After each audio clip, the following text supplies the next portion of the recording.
piece of that?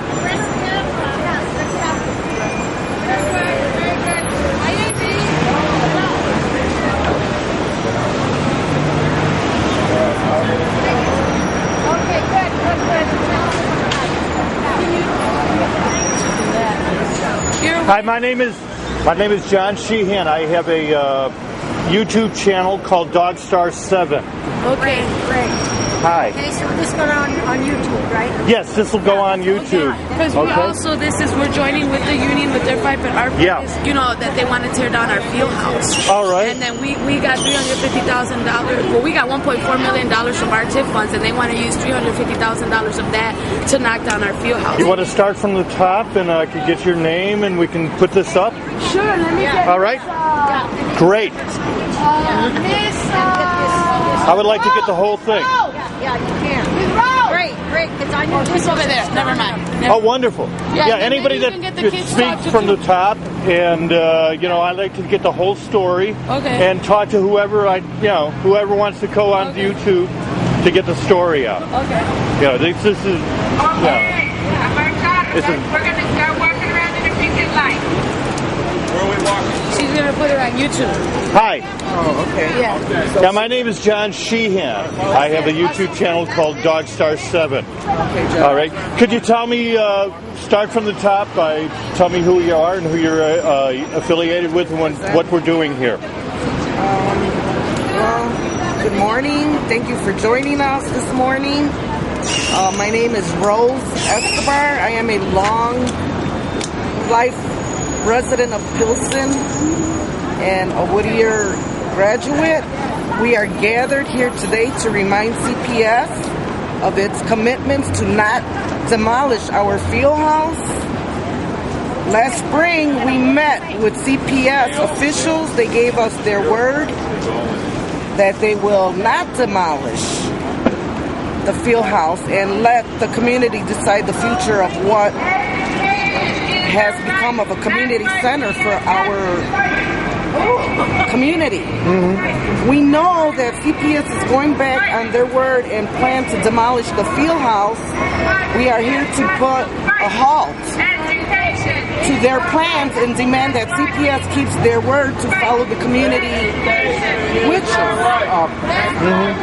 CPS has allocated $350,000 of our public taxes dollars through the Pilsen TIF for the demolition of the field house. The field house currently houses various community programs and art programs for children. The historic field house serves as a community center with Women Economic Development Program, English as a second language, GED parent leadership, workshop, childcare, and much more for Whittier parent and community members.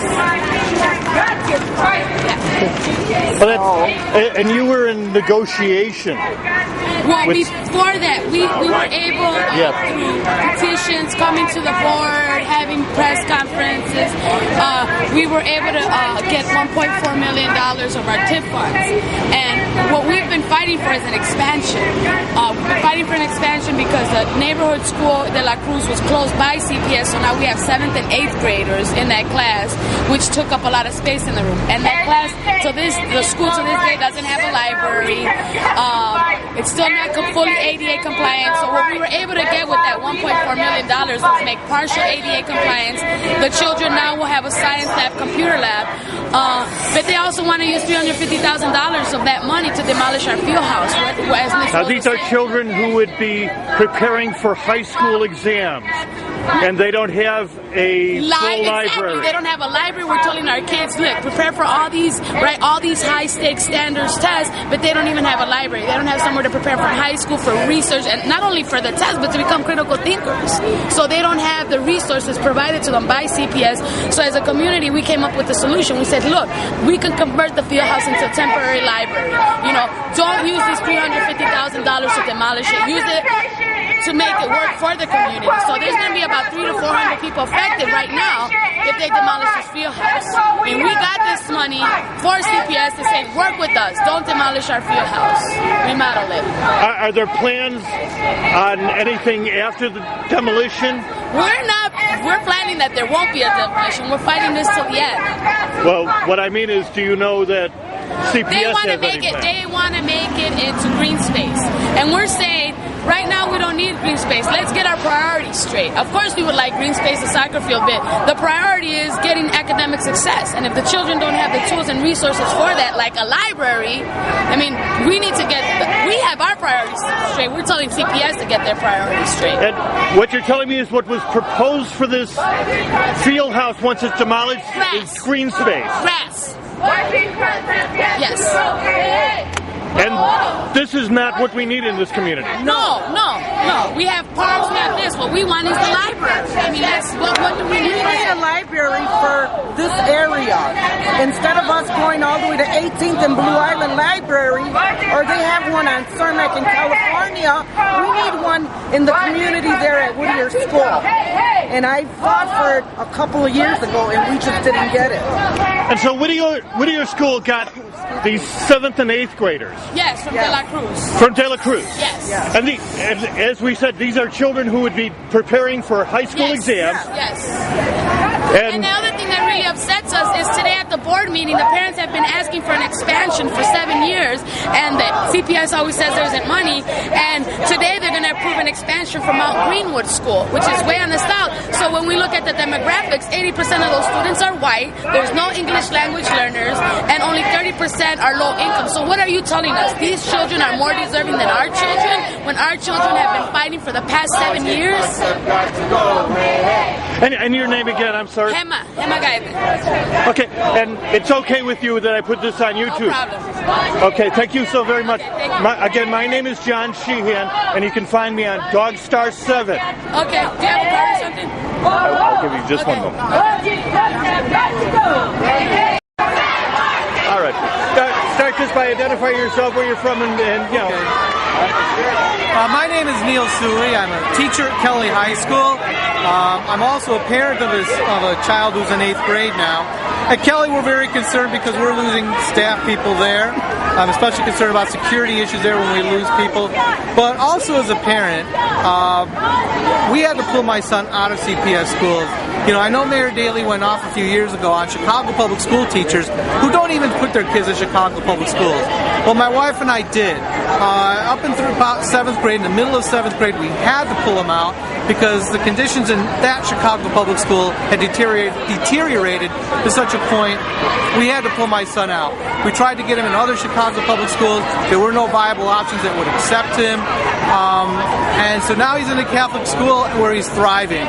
And you know, we have the resources to do that. My wife and I are fortunate to be able to put my son in a private school. A lot of the people here don't. A lot of the students I teach, I imagine if their parents could, they'd put them somewhere else. We do the best we can, but the conditions that Mayor Daley puts us in, and Ron Huberman, and the chaos that they create, they're in bad situations. And I'm just glad we were able to pull my son out of CPS school. And for Mayor Daley, who goes off on teachers who do that, I have 2 words for you, and it's not howdy do.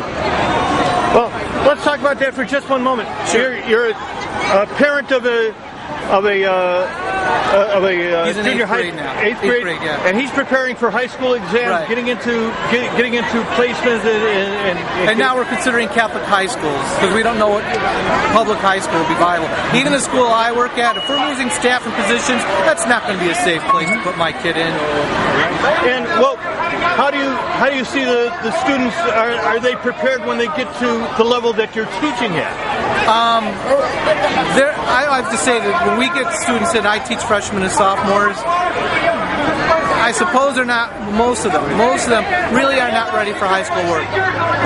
But at Kelly High School, we have hardworking teachers that bring them to that level as best we can. To be honest, we lose few. Some fall through the cracks. But we look at our successes at Kelly, and we have our successes at Kelly.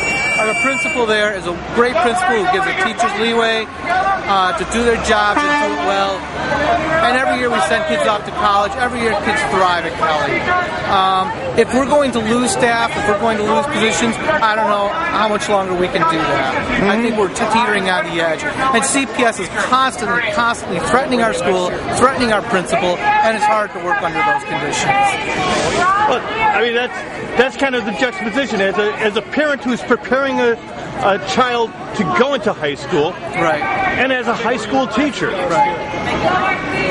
I would like for my son to actually come to the school I teach at, because I know we have wonderful staff there, and I know we have wonderful programs at Kelly, and I know we get kids prepared for college and life. But again, in the conditions that CPS is creating, I just don't know if next year that will be a viable option. And as a parent, though, you thought that you felt that your child wasn't being prepared for a high school level education. Well, the elementary school that he was at, elementary school. And I want to point out, we were in a highly touted magnet school that had deteriorated to such a point we had to pull my son out in the middle of October because it was just not a good place anymore. And this was the best that CPS had to offer you. Well, it was a highly touted magnet school. We were even trying to, once we pulled them out of there, we tried to get them back into our community school. They were going to bus them halfway across the city. That's not a viable option either. That's their solution? No. So we had to pull him out of CPS completely. And he's thriving now, I'm glad to say. Well, how does this experience help you relate to the parents of the children that you're teaching? Oh, I certainly empathize. And I see the students in front of me every day, and they are, every day when I'm in my class, I shut the door, and it's me and my students at CPS, it has nothing to do with it. We make a lot of progress every day. But there's things beyond my control, there's things beyond the control of the school that I think are making it less and less a viable option. And when I see these kids in front of me and I know the situations they're coming from, and I meet these parents, I know these parents, if they had their druthers, they'd go elsewhere. Many of them would. Especially when they see the security issues that are beginning to deteriorate. And so far we've been lucky at Kelly, and that's because we have a great principal and a great staff. But we are being threatened, and threats are getting worse now. I don't know how much longer it's going to stay that way. How do you work under an environment that threatens you?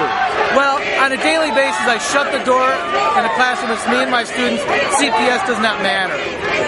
But if class sizes get bigger, if there's issues going on in the halls that we no longer have control over, or even outside the school that we no longer have control over, that becomes harder and harder to do. At the high school level, we can sometimes get around CPS policies easier than grammar schools can. And so it's a better environment, but it's still, there's constant threats. So you find it's an environment where you have to avoid CPS involvement as much as possible. And I think our principal does a great job in trying to work around it, but they're becoming more and more oppressive on him. I mean, I can tell you, the CPS administrators are very insulting to our principal. Frankly, I think they want to privatize our school because we have had successes, and it's a large school that's had successes, and they want to take it over and say, oh, look what we did. By privatizing it, they want to say, look what the private schools, the charter schools can do by taking over our school. Because we're competing with them and, frankly, doing a better job. Hey, and you're okay with going public with what you're talking about today? Oh, absolutely. Even under the threat of being fired without recourse, as I've talked with your union representatives about. I've already been threatened by a CPS lawyer. He was already threatening me. And I wish I could remember his name because I would say it on camera, but if he wants to keep threatening me, the only thing I'm embarrassed about is that it puts my principal in a bad situation, being in between me and this lawyer.